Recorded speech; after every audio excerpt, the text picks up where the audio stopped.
Gas Rakib Hossain যখন অন্তরা, ঋতু এবং জয় তাদের সবাইকে ফোনের কভার কিনে দেয়, তখন আসলে জয়কে যে ফোনের কভার কিনে দেয় তা দেখলে আপনি অবাক হবেন। তো চলুন সেই ভিডিও ক্লিপটা আমরা একটু দেখে আসি। কিন্তু তার আগে আপনি যদি টিম রাকিব হোসেন এবং তাদের সবাইকে মন থেকে পছন্দ করেন তাহলে ভিডিওতে লাইক দিয়ে চ্যানেলটা সাবস্ক্রাইব করে দিবেন, আর অবশ্যই কমেন্টে কিছু একটা লিখে যাবেন।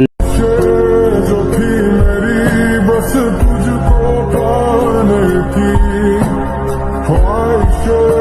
গ্যাস রাকিব হোসেন যখন অন্তরা, ঋতু এবং জয় তাদের সবাইকে ফোনের কভার কিনে দেয়, তখন আসলে জয়কে যে ফোনের কভার কিনে দেয় তা দেখলে আপনি অবাক হবেন। তো চলুন সেই ভিডিও ক্লিপটা আমরা একটু দেখে আসি। কিন্তু তার আগে আপনি যদি টিম রাকিব হোসেন এবং তাদের সবাইকে মন থেকে পছন্দ করেন তাহলে ভিডিওতে লাইক দিয়ে চ্যানেলটা সাবস্ক্রাইব করে দিবেন, আর অবশ্যই কমেন্টে কিছু একটা লিখে যাবেন।